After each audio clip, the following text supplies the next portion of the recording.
দেখো আজ আমরা কতগুলো ওয়ার্ড যেমন সামটাইম সামটাইম আর হচ্ছে সামটাইমস এদের মধ্যে ডিফারেন্সটা জেনে নেব। দেখো প্রথমে আছে সামটাইম, এটা মানে হচ্ছে পূর্বতন বা ভূতপূর্ব, মানে আগের, ফরমার। যেমন he was sometime headmaster of the school.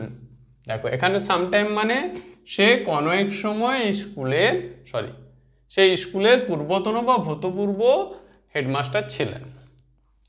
তাহলে এখানে সামটাইম মানে হলো পূর্বতন বা ভূতপূর্ব। তারপর দেখো সাম টাইম, এখানে সামটা হচ্ছে অ্যাডজেক্টিভ আর টাইমকে কোয়ালিফাই করছে। এটা দুটো সেন্সে ব্যবহার হয়, একটা কিছু সময় বা কোনো সময়। কিছু সময় যখন হচ্ছে দেখো I have been teaching for some time, মানে আমি কিছু সময় ধরে আমি পড়াচ্ছি।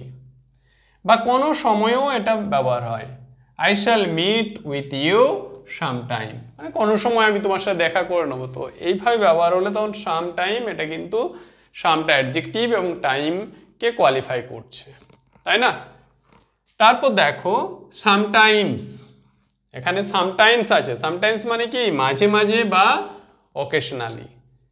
যেমন এক্সাম্পলটা দেখো তাহলে আরো ভালোভাবে বুঝতে পারবে। Sometimes he behaves like a lunatic, মানে মাঝে মাঝে বা অকেশনালি সে একটা পাগলের মতো আচরণ করে। তাহলে এখানে সামটাইমস মানে মাঝে মাঝে। তোমরা মনে রাখবে সামটাইম মানে হচ্ছে পূর্বতন বা ভূতপূর্ব বা ফরমার, সাম টাইম মানে কিছু সময় বা কোনো সময়ে, আর সামটাইমস মানে মাঝে মাঝে বা অকেশনালি।